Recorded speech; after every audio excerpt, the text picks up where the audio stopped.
전기 관련된 회사들도 뭐 나쁘진 않겠네요. 예, 전력, 그다음에 그 원료인 우라늄, 그다음에 뭐 히토류, 구리, 네. 뭐 이런 쪽은 저는 괜찮을 거라고 생각합니다.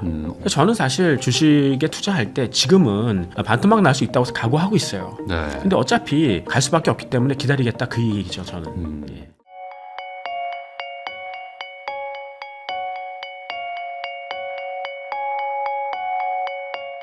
안녕하세요. 부익남TV의 부익남입니다. 오늘은 한동대학교 ICT 창업학부 교수님이시죠. 텐베거 포트폴리오의 저자 김학주 교수님을 모시고 글로벌 경제의 흐름과 미래를 바꿀 텐베거 산업에 대해서 이야기 나눠보도록 하겠습니다. 교수님 안녕하세요. 네, 안녕하십니까?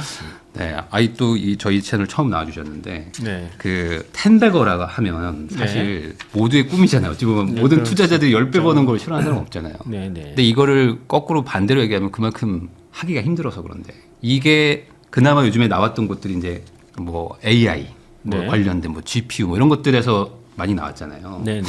그러다 보니까 그쪽으로도 많이들 관심도가 높아지긴 했는데 네. 또 이제 모시기로 한 오늘 어제 해서 막 지금 그쪽 관련된 업계가 아주 지금 주가가 막 흔들리고 빠지는데 네. 요거 먼저 한번 여쭤보고 시작하는 게 좋을 것 같습니다. 좀 정책 리스크라고 얘기할 수 있죠.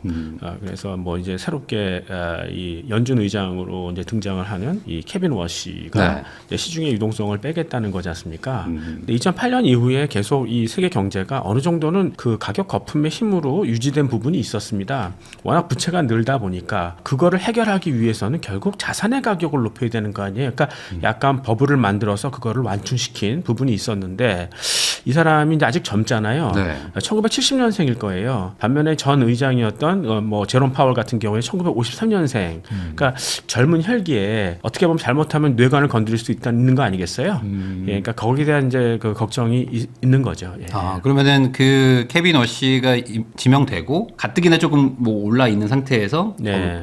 왠지 여기서 먼저 좀 나갔다가 시장을 좀 지켜보자 뭐 이런 마음이 갑자기 뭉축돼서 그런 걸까요? 그리고 또 하나는 요즘에 뭐 AMD 같은 경우도 보면 뭐 실적이 나쁘지 않아요. 근데 가이던스, 그러니까 미래의 그 실적 예상치를 이렇게 주는데 그거는 약간 보수적으로 주죠. 그러니까 왜냐하면 그만큼 영업이 앞으로 잘 될지 잘 모르겠다. 그 전기가 있어야 인공지능이 진도를 나갈 거 아니겠습니까? 근데 트럼프가 그 전력을 마련해주지 않으니까 인프라가 안 되니까 자기네들도 영업이 어떻게 될지 잘 모르겠다. 실제로 뭐 데이터 센터를 깔아도 그거를 심사해서 돈을 빌려주는 건 은행이잖아요. 네. 은행 대출 심사할 때 뭐 너희들 뭐 할 건데? 그러니까 피지컬 AI 할 겁니다. 전기 있어? 없는 거죠. 전기가 없어요. 지금. 예, 그러니까 지금 거의 포화 상태잖아요. 그러니까 트럼프가 이제 앞으로 어떻게 전력을 마련할 것이라는 어떤 그 지침만 줘도 내가 보조금 줘서 어떻게 해결해 볼게 소형원자로 네. 뭐 그렇게 하면 괜찮을 텐데 입을 닫고 있으니까 도대체 어떻게 될지 모르겠다. 그래서 일단 차익 실현하는 그런 매물이 큰 것 같아요. 그러면 지금 병목 현상이 전기 쪽으로 간 건가요? 예, 그러니까 거기서 이제 걸려 있는 거죠. 펜딩돼 있다고 그러죠. 예. 네. 그 원래 뭐 GPU가 부족하네, 뭐 그러다가 뭐 지금 메모리가 부족하네 하는데 이제 사실 본질은 그걸 돌리는 전기가 없다. 그게 가장 크죠 지금. 근데 이 전기라는 거는 뭐 갑자기 만들고 싶다고 해서 확 만들어지는 게 아니잖아요. 예, 그러니까 이제 지금 사실 전기가 모자라다기보다는 송전망이 부족한 거죠. 그 송전망을 해결하려면 지역에서 발전을 해야 되는데 그 소형 원자로가 가장 적합하고, 근데 이제 처음 만들어 보는 거니까 시행착오가 있을 거 아니겠어요. 거기에서 생기는 손실을 정부가 보조를 해줘야 되거든요. 뭐 태양광이나 풍력은 안 그랬습니까? 다 그렇게 해서 이제 안착시킨 거죠. 사실 소형 원자로는 태양광이나 풍력보다 훨씬 더 보조금이 덜 들어갈 텐데 그럼에도 불구하고 조금 자기 임기 이후에 그 구체화될 것이다. 이런 것 때문에 트럼프가 안 하고 있는 거죠. 네. 천연가스에 대한 고집을 부리는 거고, 또 이제 트럼프는 천연가스, 그러니까 셰일가스로 인해서 이제 생기는 고부가 직업을 자기의 치적이라고 생각해요. 네. 그러니까 오일 메이저와의 관계도 있고, 그래서 일부러 안 하는 건데 아마 이러다 보면 아마 사단이 날걸요.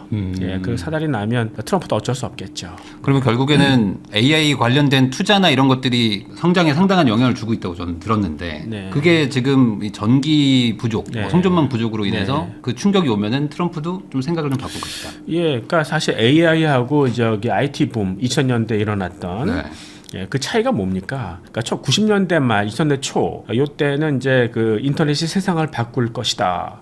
네. 근데 그때는 기껏해야 뭐 이제 그 홈페이지 만들고 뭐 돈이 별로 안 들어갔잖아요. 투자가 별로 없었습니다. 근데 AI 붐 같은 경우는 데이터 센터를 엄청나게 지어놨잖아요. 대표적인 업체가 오픈 AI죠. 네. 근데 거기가 이제 가입자가 10억 명이에요. 근데 지금 뭐 유료 가입자는 한 4천만 명밖에 안 되고 이게 조금 더 진도를 빼야 유료 가입자도 늘고 또 AI 기업 중에서 아직 그 적자 내는 기업도 꽤 있지 않습니까? 네. 여기서 진도가 약간 지지부진하면 그럼 그런 업체들이 도산할 수 있어요. 그 세계 경제가 그거 감당할 수 있을까요? 거의 2008년처럼 될 텐데 그러니까 그 전에 아마 손을 들 것이다 이렇게 생각하는 거죠. 그러면은 결국에 지금의 어떤 조정이나 이런 것들은 뭐 아주 짧게는 아니지만 그래도 결국에는 해결될 문제다 이렇게 보시는 건가요? 예, 그러니까 이런 거를 이제 어떻게 보면 터뷸런스라고 그러죠. 예, 인공지능이 궁극적으로는 갈 텐데 결국 그 세계로 갈 수밖에 없는 건데. 네. 그 중간에 어떤 사실 그 기득권도 있지 않겠습니까? 그러니까 아까 오일 메이저 말씀도 드렸고 그 다음에 이제 뭐 이 금융계에서도 이게 디지털로 빡 넘어가면 그러면 뭐 기존에 솔직히 그 유태인 금융기관들 그쪽도 기분 별로 안 좋겠죠. 그러니까 뭐 금리를 좌지우지할 수 있으면 자기네가 돈을 벌 수 있는 건데 그거를 놓치기 싫다. 뭐 이런 부분도 있을 것 같고요. 예. 그러면은 지금 어쨌든 막 주가가 막 급락하고 있는데 사실 실적은 좋은 거잖아요. 근데 이제 미래 전망에 대한 그러니까 미래 기대치가 좀 불안해졌다는 거. 근데 사실 주식은 기대를 사고 파는 것이에요. 네. 그러니까 이미 실적 같은 거 다 반영됐고 미래 기대가 안 좋으면 그거는 파는 수밖에 없는 거죠. 그래서 저는 사실 주식에 투자할 때 지금은 반토막 날 수 있다고 각오하고 있어요. 네. 근데 어차피 갈 수밖에 없기 때문에 기다리겠다 그 얘기죠 저는. 예. 그러니까 결국에 내가 어느 시점을 보느냐에 따라서 그렇죠. 지금 얘기를 하는 것 같아요. 예. 어떤 분들은 뭐 당장 다음 주 어떻게 되냐 뭐 이런 생각들 하시는데. 그러니까 단기 트레이딩보다는 이제 투자 기간을 길게 보고 자기의 아이디어가 맞으면 그것을 먹는 그 아이디어 전략이 좋을 것 같아요. 그러면은 그 케빈 워시 어쨌든 그 지명이 된 이후에 뭐 이런 일들이 막 일어나다 보니까 네. 반대로 뭐 그분의 입에서 조금 뭐 유화적인 어떤 멘트나 이런 것들이 나와주면 그래도 조금 진정이 좀 될까요? 왜냐면 지금 더 빠질까봐 걱정하시는 분들이 많아요. 그러니까 그때 2008년일 거예요. 그때 이제 연준 이사였거든요. 케빈 네. 워시가 그때 이제 이 QE 그러니까 양적 완화를 굉장히 반대했던 이사 중에 한 분입니다. 그러니까 그 서서 10%런 아직 젊은 이제 그 사람이 어떻게 나올지 모른다. 근데 뭐 그 사람도 이 현실이라는 걸 알지 않겠습니까? 네. 그러니까 뭐 대표님 말씀하신 대로 그렇게 세게는 못 나올 거예요. 예, 그러면은 이제 시장에서 좀 안도를 하겠죠. 그러면은 당장 뭐 아주 짧게 보면은 지금은 혼란한 시기라고 봐야 되겠죠. 왜냐면 또 지금이 저점이라고 막 들어가는 분들도 막 있거든요. 빠졌으니까 들어가야 된다. 아, 예. 그러니까 근데 이런 걸 조심하셔야 됩니다. 그러니까 한번 이제 매도가 나오기 시작하잖아요. 네. 그러면은 이게 기술적으로 빠지는 경우도 있어요. 그러니까 요즘에 이 주식시가 이렇게 거품이 생긴 이유 중에 하나는 어떤 보험사라든가 연기금 옛날 주식을 그렇게 많이 안 했습니다. 네. 근데 이분들이 주식을 하거든요. 그러니까 원래 이분들은 채권을 해야 되는 거잖아요. 네. 그러니까 그 이 보험료를 주기 위해서는 아주 안정적인 이익을 이제 거두는 금융상품에 투자를 해야 되는데 이제 채권 금리가 너무 낮다 보니까 또 사람들이 생각보다 오래 살아요. 그러니까 맞춰줄 수가 없어요. 그러니까 약간 좀 엑스트라 어닝을 얻을 수 있는 네. 뭐 그런 주식 쪽에 투자를 많이 했는데 이 사람들은 자기 자본 규모가 작아요. 그러니까 만약에 투자했던 주식 주가가 떨어지잖아요. 그러면 금방 자기 자본이 훼손될 수 있어요. 빨리 팔아야 되겠네요. 예, 망할 수 있어요. 그러니까 빨리 팔아야 되는 거죠. 그걸 로스컷 규정에 걸릴 거 아니겠습니까? 네. 그러니까 손절매 이제 걸리는 거죠. 그래서 어느 한 기관이 손절매 걸리면 그래서 주가가 떨어지지 않습니까? 예, 그러면 다른 기관이 또 걸려요. 그다음 또 걸리고. 그러니까 기관들의 연쇄 손절매. 네, 그래서 기술적으로 그냥 폭락하는 수가 있어요. 그러니까 저처럼 반토막 날 거 이제 각오하고 오래 기다릴 수 있는 사람이 아니면 그냥 지금 팔고 우선 팔고. 어차피 나중에 돌아서는 거 보고 사도 괜찮아요. 네. 그때는 지금 판 가격보다는 조금 높은 데서 살 거예요. 비싸게. 예, 그래도 어차피 크게 올라갈 거기 때문에 뭐 밤에 편하게 잠을 주무시려면 그것도 괜찮은 방법인 것 같아요. 우선은 소나기를 좀 피하자. 예, 예. 그럼 지금은 소나기 정도는 되는 거죠. 뭐 확실하게 좀 이렇게 좀 피할 만도 한 정도인 거죠. 그렇죠. 예, 이 정도까지 그렇죠. 빠지는 거면 상당한 거잖아요. 아닙니다. 10몇 %씩 빠지는. 아닙니다. 이거는 아직 애교죠. 애교요. 예, 그러니까 앞으로는 진짜 심각하게 가면 네. 예, 그럼 훨씬 더 빠질 수 있어요. 예. 근데 그럼에도 불구하고 한 번에 이제 큰 조정이 난 다음에는 다시 또 이제 갈 거라는 거에 대한 믿음은 이게 있다. 구체적으로 갈 수밖에 없는 방향이기 때문에 이제 뭐 그거를 하고. 그러니까 저 같은 경우는 예전에 또 그렇게 했었는데 70% 정도는 주식에 투자를 해놓고 기다리고, 네. 그러니까 30%는 현금, 그러니까 드라이 파우더라고 그러지 않습니까? 네. 그러니까 빠질 때마다 계속 조금씩 샀었어요. 예, 그 전략도 괜찮습니다. 뭐 소위 말하는 이제 뭐 물타기를 좀 하는 거죠. 예, 그러니까 일종의. 이게 이 정책 위반자들이 어떻게 할지를 모르기 때문에 거기에 대비해서 30% 정도는 현금으로 갖고 있다가 계속 꾸준하게 매수 가격을 떨어뜨리는 그런 전략도 괜찮은 것 같아요. 근데 보면 항상 그 뭐 이런 AI나 이쪽에 뭐 버블론이 없었던 것도 아니고 그때마다 한 번씩 이렇게 출렁거렸지만 그때 산 사람들이 결국에 승자이긴 했거든요. 맞아요. 이번에도 그렇게 예, 되겠죠. 결국. 물론입니다. 이 방향이 바뀔 일은 없을까요? 예, 인류가 그동안 이제 뭐 우리가 지속 성장이라는 말을 많이 들었잖아요. 네. 그 얘기는 인류가 지금처럼 살면 안 되는 거예요. 그러니까 지금까지 너무 성장에 눈이 멀어서 비효율적으로 살았다. 네. 이제 그 비효율의 비만을 걷어내야 된다. 도구가 무엇이냐? 인공지능. 결국 그쪽으로는 가야 된다 네. 하는 거죠. 그러면은 관련된 아까 말씀하신 뭐 전기 관련된 회사들도 뭐 나쁘진 않겠네요. 예, 전력, 그다음에 그 원료인 우라늄, 그다음에 뭐 히토류, 구리, 네. 뭐 이런 쪽은 저는 괜찮을 거라고 생각합니다. 오히려 그쪽은 뭐 확실한 거잖아요. 이제 뭐 이쪽으로 가기 위한 사전 단계니까 여기에 투자가 더 들어갈 수밖에 그런 없는 건가요? 어떤 에너지 인프라부터 먼저 그 매수세가 들어올 수 있는 거죠. 최근에 이제 금, 은 뭐 이런 것들도 가격이 엄청나게 뛰어가지고 차트를 보면 막 이랬는데 반대로 또 이제 확 수직으로 막 지금 낙하하는 모양새입니다. 이쪽은 어떻게 보세요? 그냥 금, 은 같은 것들. 그러니까 이제 뭐 지금 사실 트럼프가 이제 그 케빈 워시를 지명을 했는데 트럼프는 결국 금리를 낮추고 싶은 거 아닙니까? 네. 그래서 경기 부양을 하게 될 텐데 그러면 쓸데없는데 가격 거품이 생길 수 있지 않습니까? 이제 그런 거를 막기 위해서 이제 그 케빈 워시 같은 매파를 선정을 했다. 근데 중앙은행은 이 주머니가 두 개가 있어요. 그러니까 이제 하나는 돈이고 하나는 국채 아니겠습니까? 네. 케빈 워시 입장에서는 트럼프의 바람대로 금리는 떨어뜨려 줄 텐데 시중의 돈의 양은 줄이겠다. 그러니까 이 국채를 팔아서 이제 그 시중 자금을 회수하겠다. 뭐 그런 얘기 아니겠습니까? 그러면 뭐 쓸데없는데 거품은 안 생길 것이고. 근데 이제 이렇게 이제 그 한편으로는 금리를 낮춰준다. 그러면 뭐 경쟁력 있는 기업들은 은행들 대출 심사 받아서 펀딩 쉽게 하고 물건을 많이 만든다. 그러면 돈은 줄고 물건은 많이 만들고 그러면 결국 물가는 떨어질 거 아니겠어요? 뭐 그 효과를 노린다 그 얘기죠. 근데 그 과정에서 이제 그 펀더멘탈이 약간 좀 의심됐던 뭐 금이라든가 비트코인 뭐 이런 것들은 먼저 이제 좀 그 거품이 제거가 되는 그런 중이죠. 특히 또 신기술주 중에서도 아직 실적을 못 내는 애들도 있잖아요. 그런 것들도 이제 먼저 떨어지는 거고.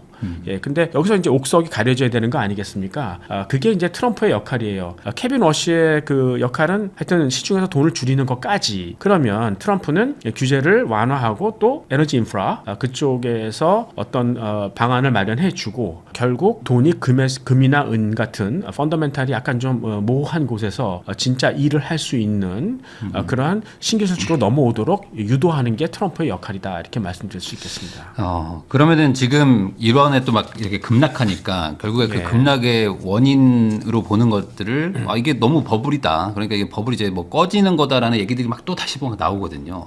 지금 버블 구간에 뭐 초입이다 정도 얘기하시는 분들 많은데 이게 꺼지는 거는 아닌 거죠.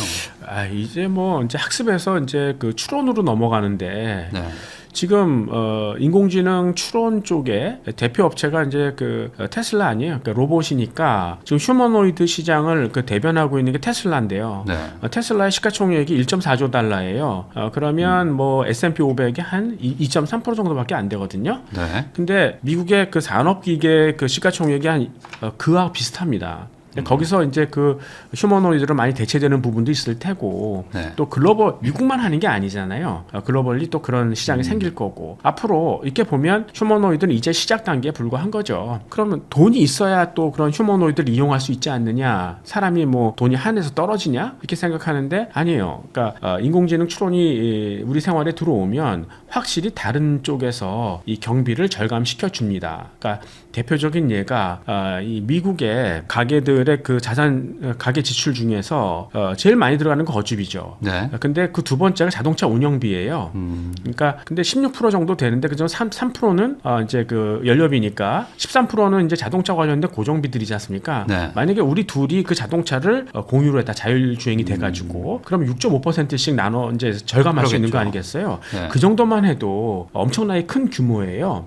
그러면 이제 얼마든지 인공지능 추론 관련된 서비스를 쓸 수 있는 거죠. 그러니까 다만 이제 그게 거기까지 이제 진도가 나가려면 그 전기가 있어야 될 거 아니에요. 그러게요. 로봇을 돌리려면. 네. 지금 전기차 보조금도 확 줄었죠. 왜 줄었냐면 전기가 없어요.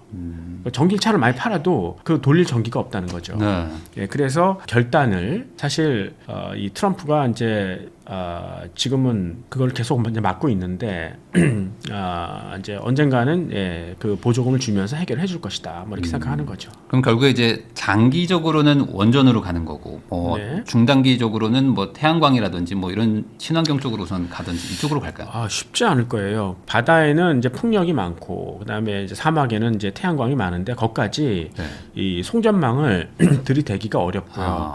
또 기존에 있는 송전망을 확대한다 하더라도 지역 주민들의 반대가 굉장히 심하죠. 뭐 사시는 곳에 고압선 지나가면 좋겠어요. 그렇죠. 그러니까 지금까지 늘리려고 노력을 얼마나 많이 했겠어요. 근데 안 되잖아요. 예, 그래서 이제 송전망은 거의 포화 상태인 게 분명한 것 같고요. 그 결국 우리의 과제는 중앙에서 날아 들어오는 그 전기를 얼마큼 줄일 수 있느냐, 송전량을 줄일 수 있느냐.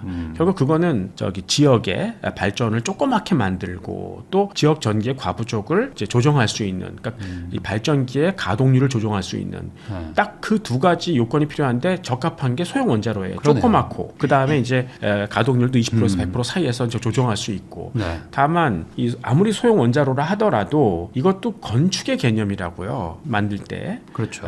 예, 초기 시행착오가 있을 거 아니겠어요. 그만큼 공사 기간이 길어지고 그만큼 이제 손실이 많이 드는데 아까 말씀드린 것처럼 정부가 보조금을 이제 줘가지고 끝내줘야 되는데 자꾸 이제 트럼프는 천연가스를 원하는 거죠. 그러니까 셰일 가스를 써라. 그러면은 저는 건설사 출신인데 한국 건설사들 중에 이제 원전 짓는 회사가 한 세네 개 정도 있거든요. 그럼 네. 그 회사들도 나중에는 좀 괜찮을 수 있을까요? 그러니까 저는 두산 에너빅 정도가 괜찮은 것 네. 같아요. 그러니까 지금 소형 원자로에 관심을 현대건설이나 뭐 네. 포스코나 이런 데도 하여튼 좀 중대형 원전 예. 같은 거 좀 지었거든요 그동안. 근데 소형 원자로는 또 완전 다른 건가요? 예, 조금 이제 다르죠. 그러니까 그거는 전혀 새로운 기술이니까 사실 그게 2017년경에 꽤 관심이 많고 그때 이제 진도가 많이 나갔죠. 근데 그때는 우리가 문재인 정권이었어요. 그래서 그때는 원자력을 등한시했죠. 그래서 초기에 어떤 이 기술 선점을 미국한테 뺏겼어요. 걔네들이 만들어 놓은 특허를 우리가 피해서 그거를 만들려면 굉장히 이상한 원자로가 돼요. 네.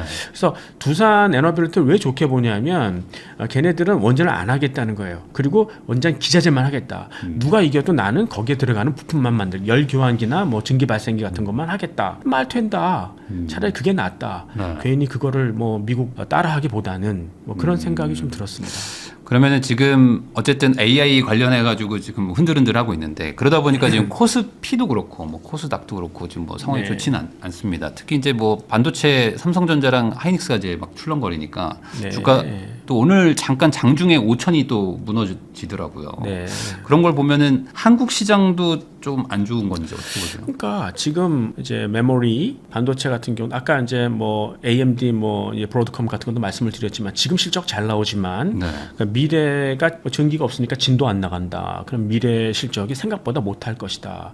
지금 사실 하이닉스나 뭐 이 삼성전자의 내년 실적 같은 거 보면 모건 스탠리 같은 전명한 거 보면 엄청나거든요.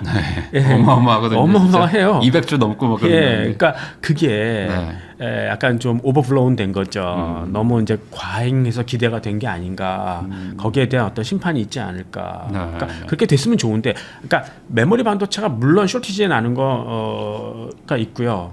특히 이제 인공지능의 AGI로 가지 않습니까? 지능 높여가지고 그런 메모리 수요가 많이 생기는 건 맞아요. 근데 그 기대와 달리 만약에 미래의 어떤 그러한 가는 그 경로가 좀 이렇게 지연이 된다.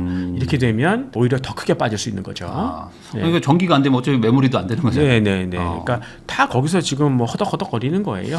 그러니까 아직 그 복병이 많이 있네요. 산 넘어 산이라는 거라고 좀 봐야 되겠네요. 그래서 솔직히 이렇게 보면은 한국이 인공지능의 가장 최앞단에 있고 네. 그다음에 그 수혜를 가장 먼저 그리고 가장 크게 받은 거는 맞는 것 같아요. 그러니까 이제 메모리도 굉장히 중요한 부분이었고 사실 이건희 씨한테 감사하죠.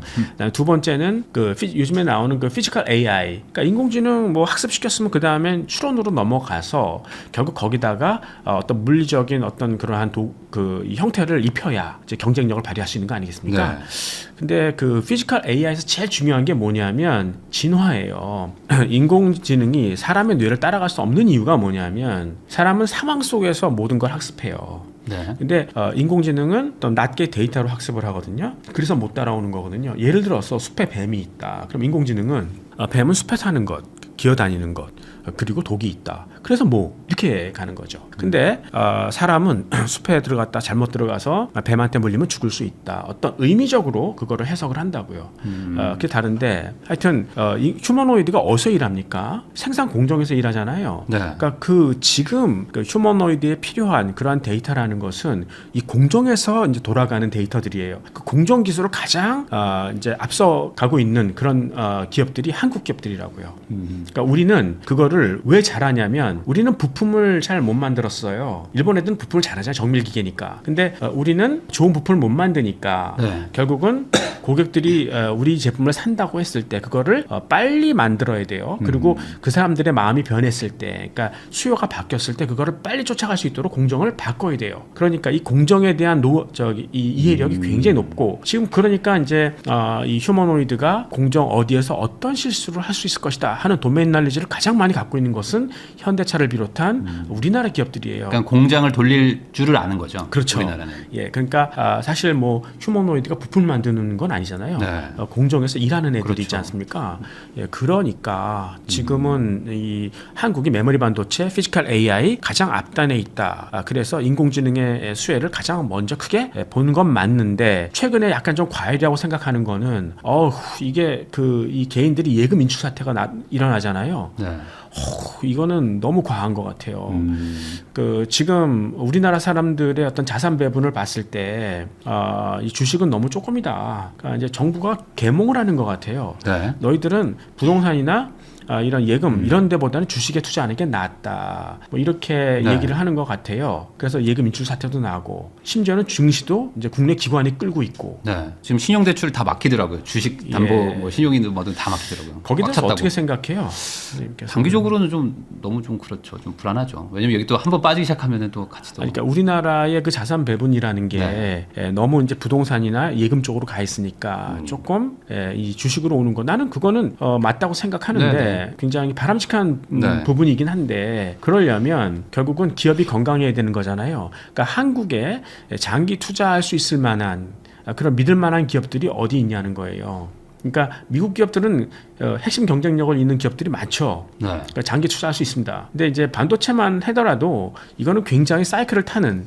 굉장히 불확실한 그런 기업들이고요. 그다음에 이제 한국의 가장 커다란 이 코리아 디스카운트가 뭐냐면 그동안 이 중국 기업들이 우리 기술을 많이 뺏었어요. 네. 기술 상납받고 예 그리고 이제 그걸로 지금 우리를 위협하고 있죠. 그래서 무너진 산업이 우리가 지금 철강하고 화학 같은 거 다 무너졌죠. 네. 배터리도 박살이 났죠. 그러니까 우리가 이 중국이라는 나라하고 경쟁하지 않을 만한 산업들을 잘 키워 주셔야 한국 사람들도 이제 용기를 갖고 주식에 장기 투자할 수 있을 텐데 네. 그런 과정이 생략된 채 이쪽으로 들어가라 그러면 그건 좀 문제가 있지 않을까 생각합니다. 결국에 지금 삼성전자랑 하이닉스로 막 돈이 막 몰리고 있지만 거기도 결국에 경기를 타는 거니까. 그렇습니다. 만약에 그 경기가 이제 추락하면은 그때는 네. 어떻게 될 것이냐. 이 들어간 돈들은. 원래 그 반도체라는 것도 커머더티예요. 커머더티라는 거는 이 곡물이라든가 그다음에 석유처럼 네. 우리가 필요할 때 언제든지 쓸 수 있고 그리고 싸게 쓸 수 있는 것이거든요. 그만큼 가격의 변동폭이 클 수밖에 없어요. 네. 그러다 보니까 이제 교수님이 쓰신 이제 텐베거 포트폴리오 그 책에서도 좀 네. 미국 주식 쪽을 좀 강조를 하신 것 같아요. 아무래도. 네, 그러니까 뭐 우리가 장기적으로 길게 길게 믿고 투자할 수 있는 게 무엇인가? 핵심 경쟁력. 남이 모방할 수 없는 그 무엇 갖고 있는 데는 역시 미국 기업들이다. 그래서 이번에 그 텐베거 포트폴리오의 앞으로 미래를 바꿔줄 기술들은 무엇이냐? 네. 그리고 그거를 선도하는 기업들은 무엇인가? 그래서 그런 거를 이제 분산 투자하려면 결국 ETF 같은 게 있잖아요. 근데 네. ETF라는 거는 한번 여러분들이 그 안에 있는 종목들과 그 비중들을 한번 보세요. 엉뚱한 게 많이 들어가 있어요. 차라리 여러분들이 공부를 하시고 스스로 ETF를 만들어 보시는 게 더 합리적일 것이다. 그래서 이 책을 썼습니다. 네. 김학주 교수님하고 이야기 나누고 있습니다. 그러면 이제 방금 교수님께서 텐베거 포트폴리오 책도 이제 얘기를 해주셨는데 결국에는 우리가 원하는 거는 AI든 뭐든 모르겠고 사실 돈을 많이 벌고 싶으신 마음이 가장 큰 거잖아요. 네네. 근데 그게 이제 어떤 아이템이 뭐 AI일 수도 있고 피지컬 AI일 수도 있는데 AI 관련된 주가들은 많이 올랐고 지금 피지컬 AI 관련된 회사들은 최근에도 많이 올랐지만 더 갈 것이다. 막 이런 기대감이 있습니다. 네. 개인적으로 이제 뭐 로봇이나 뭐 피지컬 AI 관련된 기업들에 대한 전망을 좀 어떻게 보시나요? 그러니까 이제 그동안 인공지능을 학습시켰으면 네. 이제 우리 실생활 속에서 적용을 해야 될 거 아니겠습니까? 그러니까 예전에 한번 영화를 본 적이 있었는데 그것도 인류가 인공지능을 컨트롤 못해서 이제 역습을 당한다 뭐 이런 내용이었는데 그때 이제 기계가 인공지능이 마지막으로 했던 얘기가 나에게 터미널을 달라는 거였었어요. 터미널이요? 그러니까 자기가 이 우월하게 학습한 부분을 실행시킬 수 있는 그런 도구를 달라는 거죠. 그래서 이 피지컬 AI가 바로 그런 거예요. 그러니까 경쟁력은 그쪽에서 나니까 앞으로 이제 더 이런 쪽으로 올 것이다. 그러니까 지난 이 과거 한 40-50년 동안 이제 그 중국이 워낙 싸게 물건을 만들어서 고맙게도 세계적으로 디플레를 수출해주고 인플레를 많이 안정시켜 줬지 않습니까? 네. 근데 지금은 이 중국의 인건비도 꽤 많이 올라요. 거기에 노출되기 싫다는 거 아니겠어요? 네. 그렇다면 중국의 노동력을 로봇으로 바꿔보자. 그러면 굳이 그 로봇을 중국에 둘 필요가 있냐? 그럴 필요 없어. 그러면 이제 그거를 선진국 자국으로 갖고 오자. 그게 이제 리쇼링이라는 거 아니겠습니까? 네. 그랬을 때 이제 앞으로의 그 국가의 경쟁력이라는 건 로봇이 그 피지컬 AI가 얼마나 똑똑할지 거기에 결정되는 거죠. 그러면 결국에 그 과거에 인건비 낮추던 거를 이제 로봇으로 대체하면 그러니까 선진국에다 공장 못 짓는 게 인건비 때문이었는데 그 네네. 인건비가 해소가 되는 거면 네. 이제 반대로 얘기하면 이제 물류도 필요 없어지고 뭐 해운으로 네네. 굳이 수출 안 해도 되니까 그냥 바로 공장 지어서 집 앞마당에서 만들어서 쓰겠다는 거잖아요. 네. 근데 그 길로 가려면 아까 말씀하셨던 대로 전력이든 뭐든 뭐가 해결이 돼야 그러니까 사람 이상의 손재주를 발휘할 수 있는 그 거기까지 가야 이제 그게 되는 거잖아요. 네, 맞아요. 네, 그 거기까지는 이번에 갈 거라고 보시는 거죠. 어쨌든. 글쎄요, 뭐 이제 그 가기 위한 준비를 열심히 해놨는데, 그래서 똑똑한 이 로봇을 많이 개발해 놨는데, 이제 그거를 돌릴 수 있는 전기가 없으니까, 네. 지금 뭐 이게 되는 거야, 안 되는 거야, 뭐 이렇게 생각해서 네. 이 관련된 그런 주가들이 모두 다 지금 뭐 정지돼 있는 그러니까 거죠. 뇌가 작동을 안 할 것 같으면 로봇이 의미가 없어지잖아요. 네네. 네, 그러니까 이제 피지컬 AI 관련된 주식들은 더 불안한 거 아니냐 이거죠. 이건 어찌 보면 약간 말단에 있는 건데. 예, 앞에서 그럴 진행이 수도 안 되면. 있고 또 이제 피지컬 AI가 안 되면 더 이상 학습시킬 이유도 없지 않습니까? 데이터 센터도 건립이 안 되고 이제 네. 그런 거죠. 그러면 지금 당장 그 피지컬 AI 관련된 주식들도 같이 이번에 좀 많이 안 좋아진다고 봐야 될까요? 예, 같이 움직이는 거니까요. 어쩔 수 예, 없이. 타격을 같이 받는 거죠. 예. 그러면은 반대로 그 엔비디아 같은 그 GPU 어찌 보면 더 앞단에 있는 그쪽들은 상관이 없나요? 아니요, 같이 타격을 받아요. 예, 그래서 이제 이미 주가도 많이 빠졌고요. 네. 예, 근데 이제 뭐 엔비디아가 뭐 이제 끝날 것이냐, 글쎄요, 장기적으로는 뭐 그쪽으로 갈 수밖에 없으니까. 근데 이제 피지컬 AI의 두 진영이 있죠. 이 인공지능의 뇌를 만들 때 일단 구글이 기본적인 인지기능, 그러니까 뇌를 만들거든요. 네. 그리고 거기다가 현대차 같은 하드웨어 데이터를 갖고 있는 업체들이 그 도메인 날리지를 입혀요. 그 다음에 이제 엔비디아가 그거를 이제 훈련, 학습, 시뮬레이션을 시키는 거죠. 네. 이제 세 업체가 이제 세 군데가 이제 그 연합군을 이루어서 하는데 테슬라는 이거를 혼자 하겠다는 거 아니겠어요? 네. 예, 그래서 그 둘의 어떤 그 경쟁 모드로 지금 이제 가고 있는 거죠. 그러면은 지금 이 뭐 피지컬 AI 관련돼서 투자하신 분들도 많고 뭐 현대차도 뭐 그 이유 때문에 거의 뭐 2배 이상 주가가 올랐었는데 네네. 이쪽도 당장 그 아까 말씀하셨던 한 뭐 반토막도 생각해야 되는 막 그런 각오를 해야 되는 상황입니다. 뭐 그렇죠. 그러니까 단기적으로는 굉장히 불확실성이 많아요. 네. 근데 이제 현대차에 대해서 믿는 것은 확실히 공정에 대한 이해가 뛰어나다. 네. 그리고 엔비디아 진영이 유리한 이유가 뭐냐면 아까 학습을 할 때 이제 인공지능이 사람의 뇌를 따라오지 못하는 이유가 결국 이제 데이터를 낱개로만 학습하고 어떤 상황 속에서 그 의미를 잘 못한다. 근데 이제 현대차 같은 업체들은 그 공정이라는 것들에 대해 환경을 잘 알고 있지 않습니까? 그래서 조금 더 이제 그 진화하기 쉬운 그런 데이터들로 학습을 할 수 있을 것이다. 저 그 얘기 들었거든요. 테슬라는 자동차에다가 카메라를 달아가지고 네네. 데이터를 획득했는데 그때는 네. 사람이 운전을 다 해주니까 어쨌든 예. 사람이 기동하면서 데이터를 쌓은 걸 가지고 학습을 하기 쉬웠는데 네. 이 피지컬 AI는 공장 자체에서 뭔가 지금 데이터들이 안 들어와서 생각보다 학습이 안 된다 뭐 이런 얘기도 들었거든요. 그렇지는 않을 그런 건 거예요. 아니에요? 예. 그러니까 그 상황 속에서 그 데이터를 좀 학습을 해야 되는데 어떤 그 네. 제한된 상황 속에서 그래야 그 도메인 날리지를 쉽게 알 수 있는 거죠. 근데 테슬라가 그동안 이제 그 주행 데이터, 그러니까 뭐 전기차라든가 위성의 어떤 주행 데이터를 갖고 있는 거는 환경이 너무나 다이나믹하잖아요. 네. 너무 다양하다고요. 예, 그러니까 거기서 이제 어떤 질서를 잡기는 그만큼 어려운 거죠. 반면에 예를 들어 자동차 조립 공장이다. 그럼 거기에 대해서는 어느 정도 이제 그 제한도 있으니까 로봇이 그 환경을 배우기는 더 쉽고 이해하기 쉬울 것이다. 뭐 이렇게 생각할 수 있는 거죠. 그러면 뭐 예를 들어 근로자한테 뭐 카메라나 센서를 막 달아가지고 이렇게 계속 행동을 막 하는 건가요? 그러면 그걸 배우는 거예요? 아니요, 이미 공장이 어떻게 움직인다는 것을 다 알고 다 알고 있으니까 얘는 어디 가면 어떤 실수를 할 거야라는 것들을 이미 알고 있는 거죠. 네. 그러니까 로봇을 이렇게 학습시켜야 돼. 그러니까 학습하는 어떤 그 방법 같은 것들을 잘 알고 있는 거죠. 예. 그러면 결국에 전기나 이 뇌랑 관련돼 있는 그 AGI 이쪽만 해결이 되면 피지컬 AI도 뭐 당연히 가는 수순이다 이렇게 봐야 되는 거겠죠. 예. 결국 테슬라 진영하고 엔비디아 진영하고 이제 결국 그 피지컬 AI에 대해서 이제 붙을 텐데 아무래도 테슬라는 범용 휴머노이드 쪽을 많이 할 거고 네. 그거를 가장 빠르게 내놓을 거고 그다음에 그 이후에 엔비디아 진영이 결국 이제 현대차와 같은 하드웨어 데이터를 입혀서 어떤 그런 전문 사업 작업장에서 일하는 전문 휴머노이드를 낼 텐데 그게 오히려 진화하기는 더 쉽지 않을까. 그러니까 상황 속의 데이터를 이해할 수 있는 거니까. 그래서 약간 고기능, 고부가 그러한 휴머노이드를 낼 수 있을 것이다. 이렇게 생각합니다. 현대차 그룹이 사실 뭐 현대 자동차만 있는 건 아니고 뭐 다양한 공장이나 뭐 다른 업종에서도 네네. 지금 다 근로자들을 쓰고 있으니까 네네. 훨씬 더 좀 확대하기는 좋을 수도 있겠네요. 현대차는 이제 자동차 조립 쪽으로 네. 많이 할 거고요. 그다음에 반도체 생산 공정은 삼성전자. 네. 그다음에 뭐 원자로에 들어가는 이런 기자재는 이제 두산 에너빌리티, 조선 기자재 같은 경우에는 HT 현대 뭐 이런 데가 그 각 공정에 대한 어떤 노하우를 많이 갖고 있으니까요. 예, 그렇게 좀 나눠보지 않을까 해서. 그러면은 개인적으로 교수님은 테슬라보다는 이 현대차 엔비디아 예. 진영이 좀 더 유리하다고 보시는 저는 거예요? 그래서 이제 테슬라는 안 갖고 있고요. 엔비디아하고 현대차는 갖고 있고. 근데 테슬라가 어쨌든 지금 가장 선두에 뭐 가고 있다라고 하는데 제일 먼저죠, 먼저.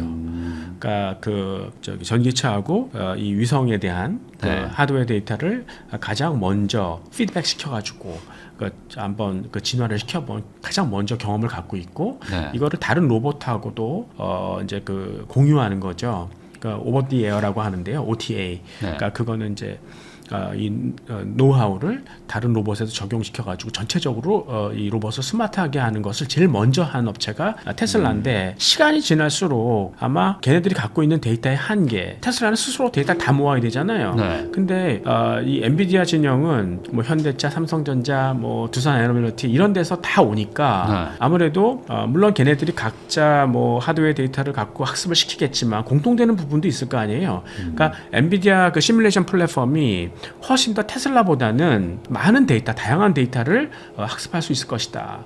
또 엔비디아를 믿는 이유가 엔비디아는 꼭 일타 강사 같아요. 2021년경에 야 쿠다가 정말 표준이 될 수 있어? 거기에 대한 의심도 많았고 그때 엔비디아 주가가 반토막 난 적도 있었어요. 네. 근데 하여튼 엔비디아 플랫폼에만 들어오면 하여튼 이 고객이 원하는 거를 다 할 수 있어요. 그러니까 일타 강사가 잘하는 게 너 딴 거 할 거 없어. 이것만 하면 이 문제 풀 수 있거든. 이거 아닙니까? 예, 그거를 잘해요. 그래서 이번에도 아마 그 능력을 믿는 거죠. 네. 그럼 엔비디아가 뭐 지금 자율주행도 지금 막 만들려고 하고 있고 뭐 시뮬레이션 막 돌리고 있는데 네네. 그런 것들도 결국에는 시간이 지나면 네. 선두주자일 뿐이지 이 경쟁력에서는 그렇죠. 이쪽이 더 날 근데 것이다. 자율주행 같은 거는 아주 단순한 거예요. 그러니까 자동차라는 게 앞으로 가거나 뒤로 가고 아니면 좌우로 가는 거. 네. 그러니까 이제 통계학에서는 디그리 오브 프리덤이라고 그러죠. 자유도. 그게 뭐 접지면도 그냥 바닥밖에 없고 많지 아주 않죠. 단순한 기계예요. 네, 네. 그러니까 사실 엔비디아는 자율주행에는 별로 관심 없고 이 휴머노이드는 굉장히 이 디그리 오브 프리덤이 높은 그러니까 이 고차원 복잡하죠. 고부가 네. 이런 휴머노이드에 관심이 있을 것이다 생각하는 거죠. 결국에 시장 크기는 자율주행 자동차보다는 뭐 휴머노이드가 훨씬 나게 그렇죠. 결국 이 고부가 이 로봇은 이 현대차도 아마 그쪽을 노릴 거예요. 네. 그리고 가정용 휴머노이드보다는 근로자를 대체하는 게 훨씬 즉각적이고 확실한 피드백이 오는 거니까 비용도 확실히 절감이 되고. 휴머노이드라는 거는 정밀기계랑 다르죠. 그러니까 정밀기계 일본 애들이 잘하죠. 뭐 네. 그 포녹이라든가 야스카와 나부테스코, 하모닉 트래블 시스템즈 뭐 이런 정밀기계라는 건 뭐냐면 정해진 장소에서 약속된 행동을 하는 거예요. 네. 얘네들은 인공지능의 학습을 받을 필요도 없어요. 워낙 여기서 이렇게 왔다 갔다 워낙 하네. 정밀하니까 학습될 이유가 없어요. 그러니까 이건 생산 기계일 뿐이죠. 네. 그러니까 대량 생산을 하기 위한 그래서 가격도 한 2-30억 하고요 한 개당. 그리고 이제 내용 연수도 한 20년씩 되는. 휴머노이드라는 거는 아주 다이나믹한 환경에서 여러 가지 행동을 인공지능의 학습을 받아가지고 사람처럼 행동하는 거. 결국 노동력을 대체하는 거 아니겠습니까? 네. 그러니까 휴머노이드는 진화가 중요한 거고. 그게 이제 완전히 다른 건데. 하여튼 휴머노이드 쪽은 앞으로 이제 인공지능이 발달하면서 더 그쪽이 부각되는.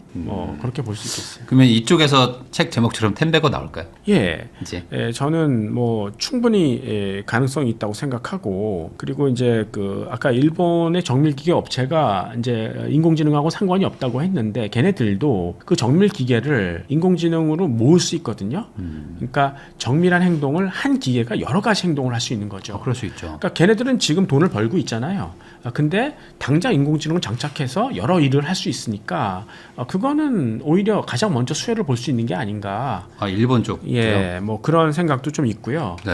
그 다음에 이제 휴머노이드 쪽은 한국 업체들이 가장 도메인 날리지를 갖고 있는, 그러니까 아마 엔비디아하고 이 한국의 이 제조업체들 현대차, 삼성전자, 뭐 두산 에너빌리티, 그다음에 HT 현대를 말씀을 드렸는데 결국 이런 애가 이제 이 도메인 날리지 갖고 있으니까 수혜를 보는데 그 동안은 이제 우리나라 대기업들이 이 부품 계열사들을 이렇게 계열화 시켰지 않습니까? 앞으로 우리나라 중소 부품 업체들도 도움이 될까요? 저는 안 된다고 생각해요. 왜냐하면 휴머노이드는 이 기계를 대량 생산해서 팔 수 있을까요? 그러기 어려운 부품이에요. 그래요. 네, 그러니까 휴머노이드 자체가 그렇게 대량으로 찍어서 낼 수 있는 게 별로 아니라고요. 오히려 그렇게 이해하고 있는 사람이 많은 거예요. 아니에요. 아니에요.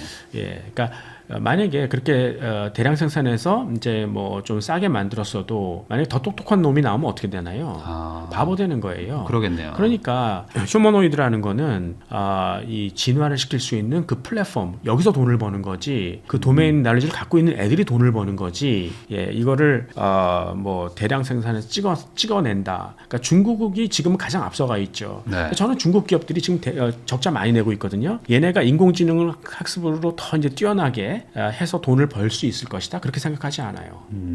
저는 전기차를 타고 있는데 전기차가 계속 발전을 하고 있다 보니까 옛날에 사면 너무 구식이 돼버리는 거예요. 네네네. 주행거리도 떨어지고. 근데 이 휴머노이드도 마찬가지일 수 있겠네요. 지금은. 그렇죠. 정확히 그거예요. 버전업이 되니까 계속. 네네. 그러면은 이 일 속도가 뭐 절반밖에 안 되는데 그렇죠. 그거 갈아 껴야죠. 새로 바꿔야 예, 되니까. 그래서 대량 생산하는 게 오히려 더 손해일 수도 있다. 예, 그러니까 그걸로 해결이 안 되고 네. 더 똑똑한 로봇으로 진화시키는 그 노하우를 갖고 있는 업체들이 돈을 벌 것이다. 그럼 이게 어느 정도 이제 개발의 한계가 올 때까지는 계속 이제 소품, 그러니까 소량으로 계속 만들어서 이제 한 공장 바꾸고 또 이제 다음번 개량을 또 이 공장에 넣고 뭐 이런 식으로 계속 가겠네요.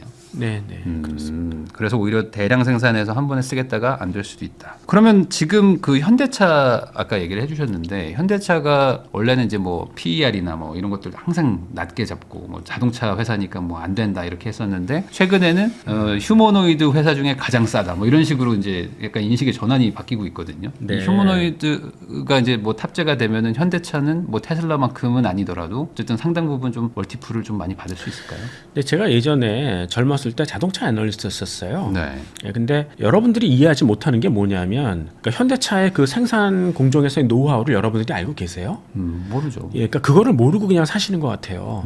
그러니까 그냥 뭐 보스턴 다이내믹스가 있으니까 좋다고 생각하는데 얘네가 예를 들어서 아까도 말씀드렸지만 우리는 부품을 잘 만들 실력이 안 됐었어요. 네. 그러니까 어떻게든지 이 공정이나 엔지니어링 쪽에서 해보고 안 되면 또 해보고 제시도 해보고 이런 노력들이 굉장히 많았다는 거예요. 그게 이제 극단적인 예가 뭐냐면 2000년대 초반에 중국에서 자동차 공장을 짓기 시작했어요. 연산 30만 대 정도. 그게 GM은 4년 걸렸어요. 네. 현대는 1.5년 걸렸어요. 상대가 안 돼요. 예, 그러니까 그 해보고 안 되면 또 다시 해보고, 그러니까 이런 그 실패 속에서 배우는 것, 이게 사실 휴머노이드 아니겠습니까? 네. 그런 문화도 적합하고 또 공정에서의 로봇이 어디서 실수할 수 있을 것이다 하는 도메인 날리지를 가장 잘 알고 있는 데가 현대차다. 또 이제 보스턴 다이내믹스 같은 경우도 엔비디아의 그 플랫폼 아이작이나 제슨 같은 데다가 현대차 데이터를 심을 거 아니겠어요? 근데 이 엔비디아의 그 AI 플랫폼도 이해를 못하는 게 계산하지 못해내는 게 이 비선형 계산들이에요. 그러니까 불연속적인 거죠. 그러니까 충돌을 한다.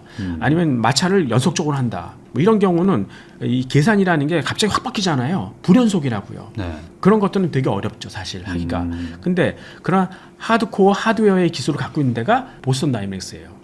그러니까 엔비디아도 자기가 잘 모르는 거를 이 보스턴 다이내믹스 갖고 있는 거죠. 그걸 현대차가 갖고 있으니까 가장 엔비디아가 원할 만한 데가 현대차라고 얘기하는 거죠. 어찌 보면 이게 종속 관계는 아닌 거네요. 그러면은 엔비디아의 종속 그렇죠. 때는 왜냐면 그렇게 생각하시는 분들도 않습니다. 많거든요. 오히려 엔비디아가 의리될 수 있어요. 아 그래요? 네.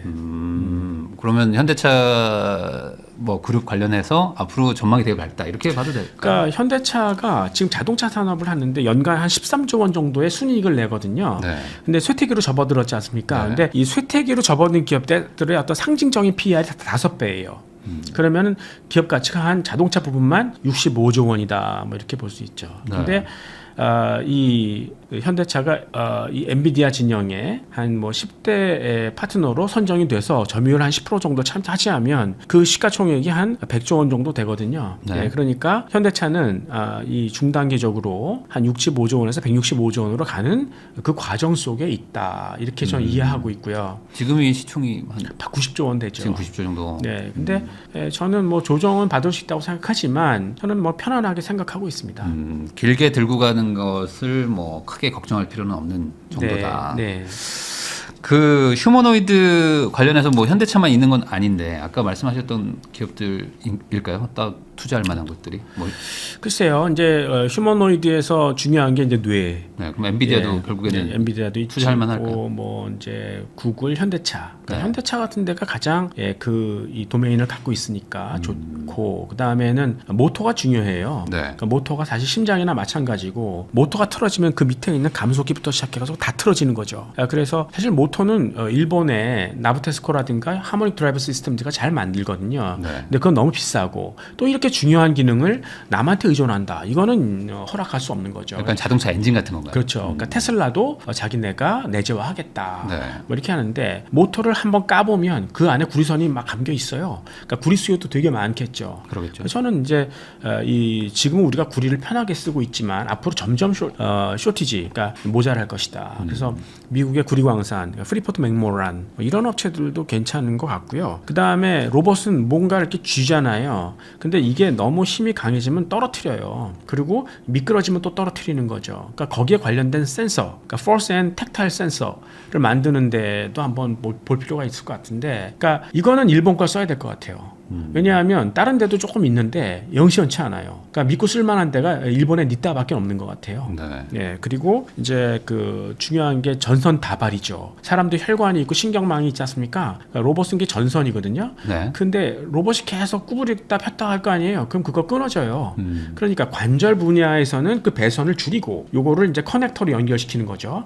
그런 기술을 갖고 있는 데가 어디냐? 그러면 뭐 암페놀이라든가 T 커넥티비티 뭐 이런 업체들이 잘할 수 있을 것 같습니다. 아, 그런 좀 디테일한 걸 좀 봐야 되겠네, 이쪽은. 결국에 그 핵심 약간 여기도 병목이 생길 거니까. 그러니까 지금 사실 휴머노이드 관련된 그 부품들이 엄청나게 많이 들어가는데 제가 핵심되는 것만 이제 좀 말씀드린 거예요. 그런 쪽으로 한번 투자하는 거는 괜찮을 것 같다라고 네, 네. 이제 얘기를 해주셨습니다. 그러면 결국에 그럼 반대로 테슬라는 지금 뭐 주가도 사실 뭐 버는 돈에 비해서 많이 지금 높은데 그게 약간 네. 미래를 이제 테슬라가 다 이제 장악할 것이다라는 기대감 네. 때문에 그런 것 같기도 한데 되게 좀 약간 좀 부정적으로 보시네요.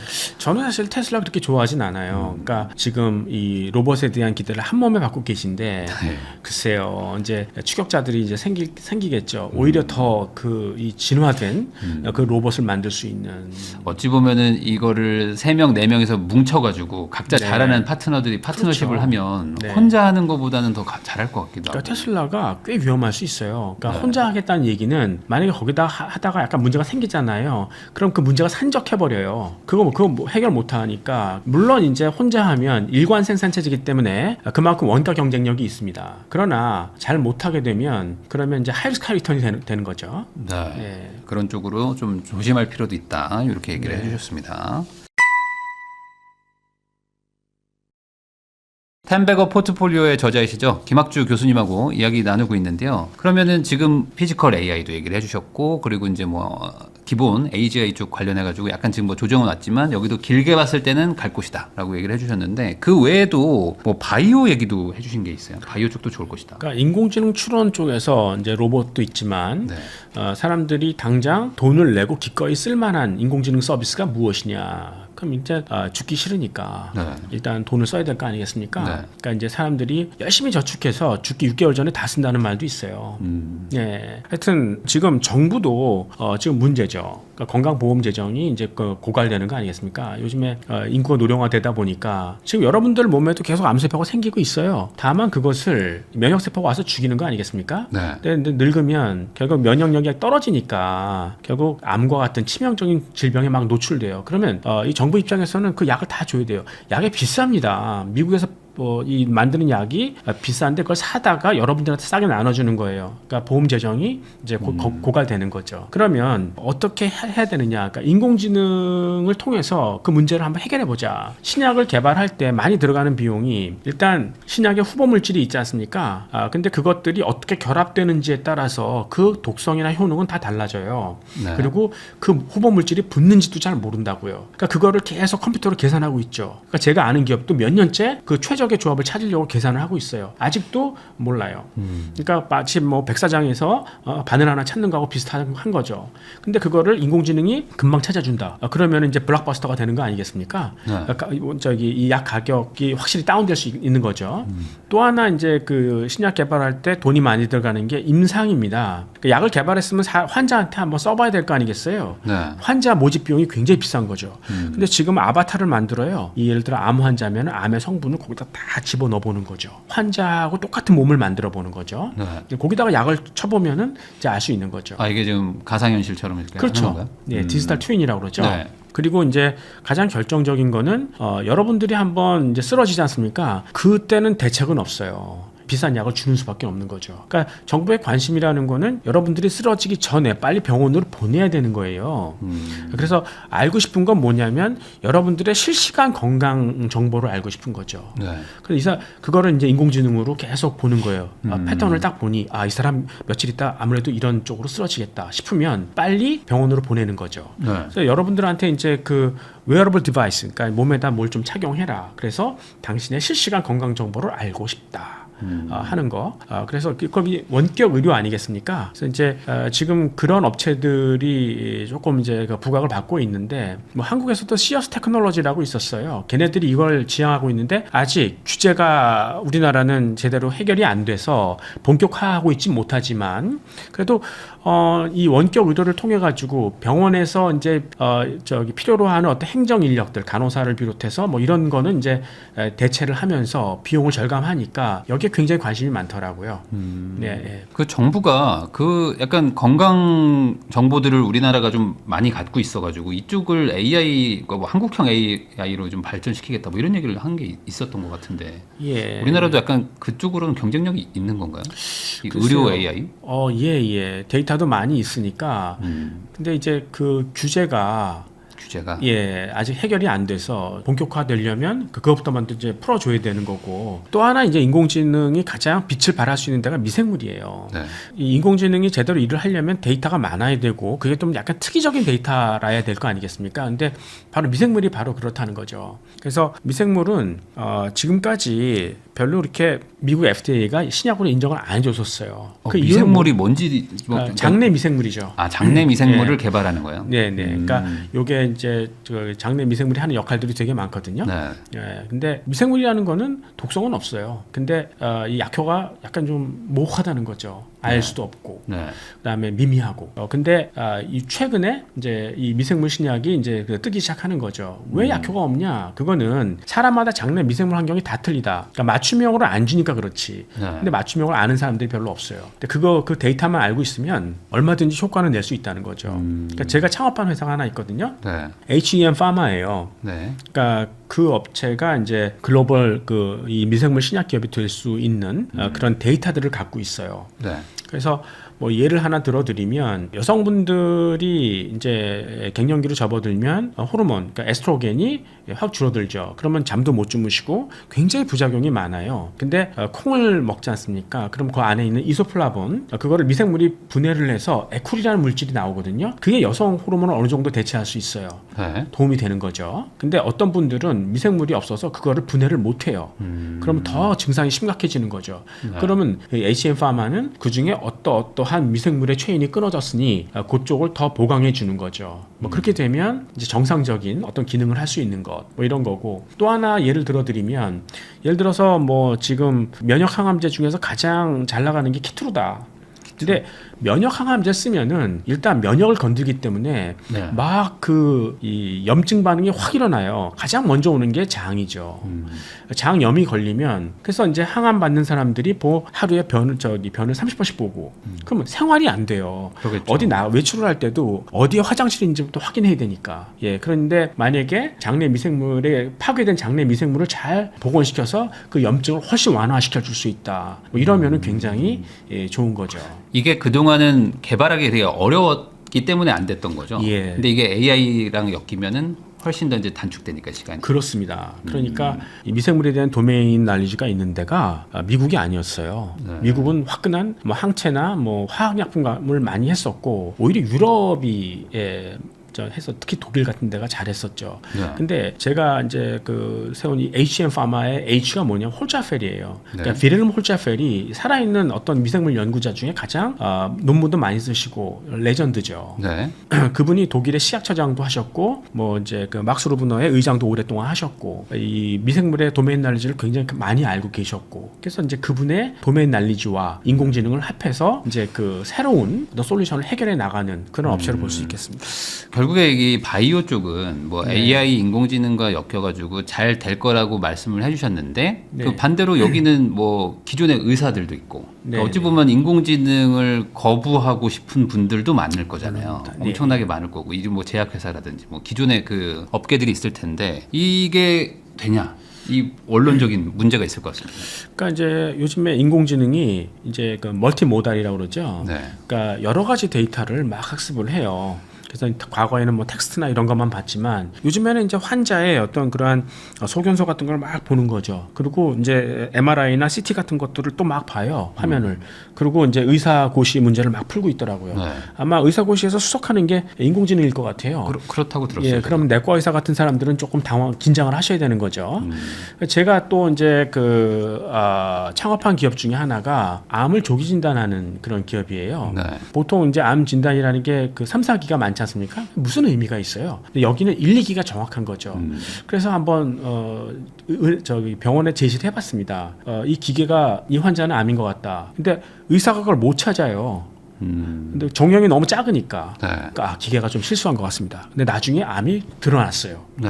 그러니까 의사는 되게 당황스러운 거죠. 그러니까 야 이게 결국은 나를 협박하는 거구나, 위협하는 거구나 이렇게 생각하면 한국 같은 경우에는 의사가 싫어하면 결국 서비스가 안 돼요. 그런 문제가 있는데 결국 의사들이 지금은 쓰기 편한 걸로 가야 되지 않느냐 뭐 이렇게 생각을 하는데 그러니까 템퍼스 AI가 그런 거였었습니다. 그러니까 의사를 도와주는 거죠. 그래서 이 플랫폼을 딱 들어가 보면 암 환자의 그 종양 성분을 딱 입력을 하잖아요. 예, 그러면 진단법, 치료법, 치료제 다 나옵니다. 한 번에 다 나오는 거죠. 그래서 보통 암 환자를 이제 치료 시작할 때까지 그 기간, 리드 타임이 꽤 길거든요. 근데 그걸 확 줄여주는 거죠. 그러면 환자가 살 수 있는 확률이 높지 않습니까? 심지어는 당신의 암 종양 성분을 보아하니 지금 아직 약으로는 나오진 않았지만 어느 대학에서 하고 있는 그 임상이 잘 맞을 것 같다. 그쪽을 가봐라. 그러면 죽을 사람도 살리는 거 아니겠습니까? 네. 예, 그래서 뭐 이런 것들은 앞으로 시간이 갈수록 조금 더 구체화되지 않을까 생각합니다. 그 방금 말씀해주신 그 바이오 관련해가지고 결국에 그러면 신약 개발을 하고 있는 아주 초대형 그 글로벌 기업들도 많잖아요. 네. 그런 쪽에 투자하는 것도 괜찮은 건가요? 거기는 당장 비용이 확 줄어들 것 같은데. 당연히 그렇겠죠. 근데 거기는 더 중요한 요인들이 있지 않습니까? 그러니까 스윙 팩터가 네.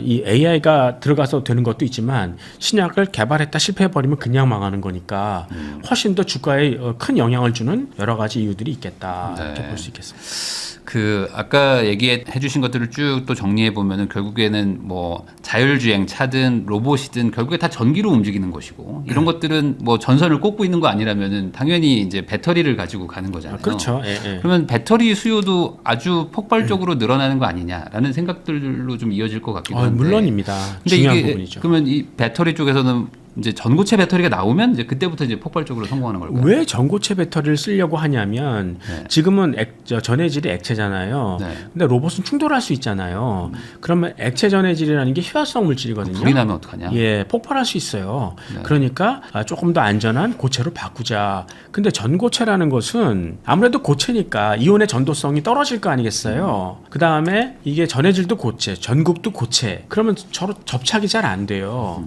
그러면 이제 불량이 나오는 거죠. 그래서 그런 거를 이제 타협하기 위해서 반고체로 하자. 반고체. 그러니까 전해질이 젤로가 젤. 네. 그러면은 적당히 안전하고 적당히 출력이 좋은.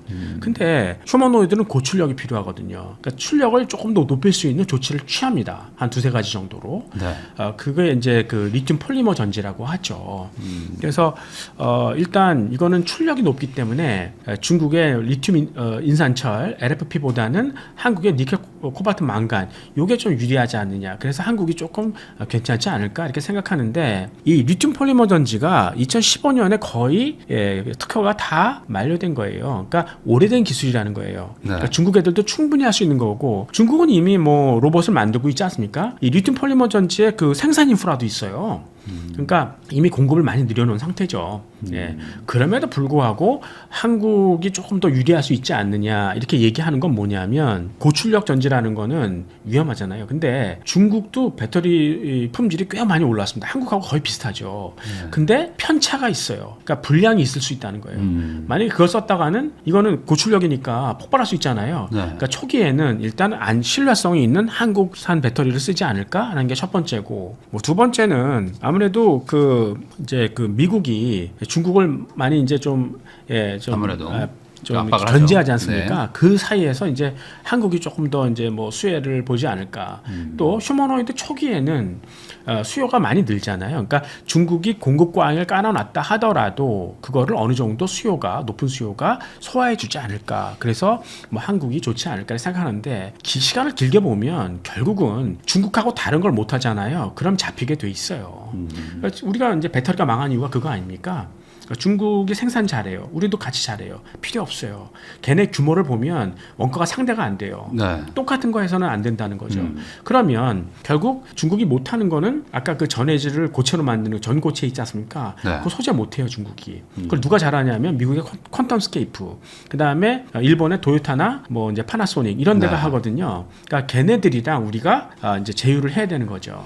그래서 그러니까 한미일 동맹을 맺는 거죠. 그래서 중국을 어차피 걔네들 견제하고 싶어 하니까 그 사이에서 우리가 이제 수혜를 보는 전고체 소재는 미국하고 일본 애들이 생산 공정 우리가 뛰어나니까 우리가 그렇게 해서 이제 그 중국을 견제하는 그런 쪽으로 가야 조금 승산이 있을 것이다 이렇게 생각하는 거죠. 그러면은 뭐 국내에 있는 2차 전지 뭐 배터리 회사들을 투자는 또 이건 별개 얘기인 건가요? 이쪽에 그러니까 저는 약간 조심스러워요. 그러니까 단기적으로는 수혜를 뭐 받는다고 얘기는 하는데 그게 언제 무너질지 모른다는 거예요. 그러니까 중국이 그만큼 공급 과잉을 굉장히 심하게 하니까. 결국에 이제 제조만 해가지고는 네. 경쟁이 안 되는 거고 뭐 그러니까 특별한 다른 게 있어야 되는군요. 근데 그게 그 전고체 그 소재는 굉장히 뭐그 이온 도핑이라든가 그다음에 뭐 굉장히 화학적인 이해가 높아야 돼요. 네. 우리나라가 하기 힘들걸요. 그러니까 차라리 그쪽이랑 제휴를 하는 게 좋을 것 같아요. 그러면은 그 휴머노이드도 어쨌든 중국이 잘하고 있고 거기도 뭐 AI뿐만 아니라 지금 뭐 제조 뭐 그리고 이제 원료까지 뭐 다 가지고 있으니까 어찌 보면 국가적으로는 네. 다 할 수 있는 거잖아요. 네. 중국과의 경쟁에서 결국에는 이 중국 외 나머지의 싸움인데 이쪽에서 중국을 이길 수 있는 건가요? 결국 궁극적으로? 저는 사실 중국 그 휴머노이드에 대해서 그렇게 가치를 높게는 안 봐요. 그 이유가 뭐냐면 중국은 지금은 굉장히 찬란하죠. 뭐 발차기하고 막 예, 네. 빠르죠. 그러니까 그 이유가 뭐냐면 실패를 해도 결국 정부가 다 책임져줘요. 그러니까 어떤 거든지 시도할 수 있다는 거죠. 네. 그 얘기는 뒤집어서 얘기하면 결국 이 로봇을 진화시키는데 그럴 만한 동기부여가 안 된다는 거예요. 결국은 그 로봇은 누구 거예요? 민간 기업 거예요? 정부 거예요? 뭐 민간 기업고 정부 거예요. 어차피 여러분들이 오해하는 게 뭐냐면 그 민간 기업은처럼 보이죠. 무늬만 그래요. 실제로 그 민간 기업의 이사회는 공산당이 들어와 앉아 있어요. 네. 노골적으로. 그렇지 않다 하더라도 공산당이 다 통제할 수 있어요. 네. 그러니까 사실 사람들이 이거를 아주 그 진화되어 있는 로봇으로 만들고자 하는 의욕이 많이 떨어질 수 있다는 거예요. 그러니까 시간이 지나면 지날수록 테슬라는 범용 휴머노이드에서 진화하는데 얘는 못하는. 그러니까 BYD가 전기차 쪽에서는 이 그 테슬라를 쫓아갔지만 이제 그 자율주행차도 그럴 것이냐? 그러지 못할 거다. 시간이 지날수록 그렇게 생각합니다. 그러니까 중국도 한계가 있다는 거죠. 어쨌든 뭐 당 그러니까 주도로 그게 하다 보니 사회주의 한계예요. 네. 그러니까 중국도 사실 천재들이 많이 있지 않습니까? 더 많죠. 근데 걔네들이 다 어디 가요? 미국으로 가죠. 그 미국 사람이에요. 걔네들이 중국을 위해서 일해요? 미국을 위해서 일해요? 미국을 위해서 일하는 거죠.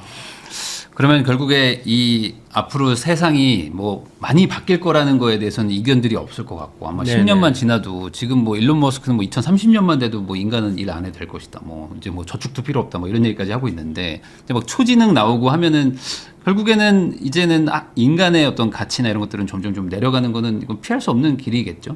아니요. 그건 아니에요. 그러니까 사실 지금 인간이 기계가 할 일을 대신하고 있는, 그러니까 잘못된 일을 하는 거죠. 그러니까 기계는 인간을 대체할 수 없어요. 네. 그러니까 아까 그 이 진화라는 걸 말씀을 드렸는데 사람은 굉장히 오랜 기간 진화를 해왔어요. 인간의 뇌가. 네. 근데 지금 인공지능은 원시나 마찬가지 아니에요?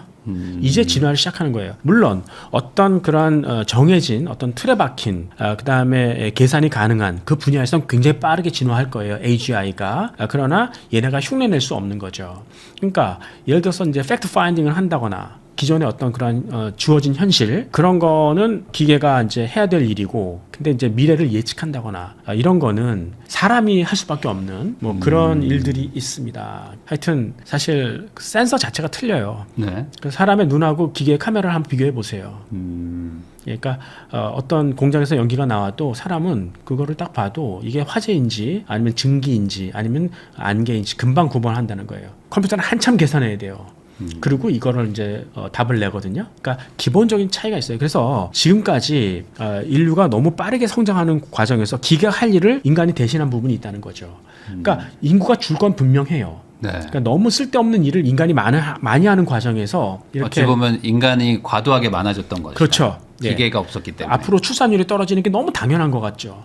예, 그래서 이제 그 지금 인류가 지구에 80억 명 사는데 50억까지 떨어진다. 뭐 그럴 수 있어요. 네. 그러나 사람이 할 일은, 그러니까 사람이 지금 기계가 할 일이 아니라 앞으로 이제 진짜 사람이 해야 될 어떤 판단에 관련된 미래를 예측하는 일, 기계를 부리는 일, 뭐 이런 쪽으로 이제 사람은 일을 바꿔가야 된다. 이렇게 보는 거죠. 그래서 이제 무작정 이 AI나 이 피지컬 AI가 발전하는 게 인류에게 나쁜 것은 아닐 수 있다.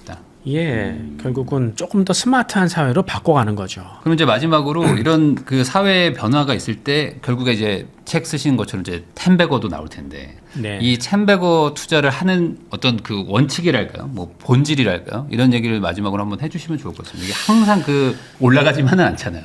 역사적으로 가장 주가가 많이 올랐던 때가 1950년대였던 것 같아요. 네. 그때 이제 냉전 시대였으니까 죽기 살기로 했었고, 그때 이 현대 과학의 기초는 다 만들어졌고, 그게 이제 주가로 다 이어졌고, 지금도 그 시기 같아요. 서로 이제 신냉전이니까 그 사이에서 이제 그 사람들을 더 스마트하게 할 수 있는 그 도구가 나왔냐. 그렇죠. 인공지능 나오고 이제 양자 컴퓨터도 계속 나올 거고. 네. 근데 이제 진행되는 그러한 그 프로세스나 과정 뭐 이런 것에는 여러 가지 정치적인 요인들이 있고 또 기득권이라는 게 있기 때문에 걔네들이 얼마나 저항할 거고 이런 거에 따라서 약간 속도는 차질이 있겠지만 안 갈 수 없는 방향이기 때문에 뭐 계속 뭐 그런 기업들을 장기 투자할 필요가 있다. 근데 예를 들어 구글하고 한번 야후를 비교해 보세요. 2000년대 초반에 인터넷이 세상을 바꿀 것이다. 그래서 두 업체 다 있었는데 결국은 구글은 성공을 하고 야후는 안 됐잖아요. 네. 그러니까 여러분들도 결국은 신기술 기업이지만 궁극적으로 넘버원 가장 경쟁력이 있을 만한 곳으로 계속 옮겨가야 된다는 거죠.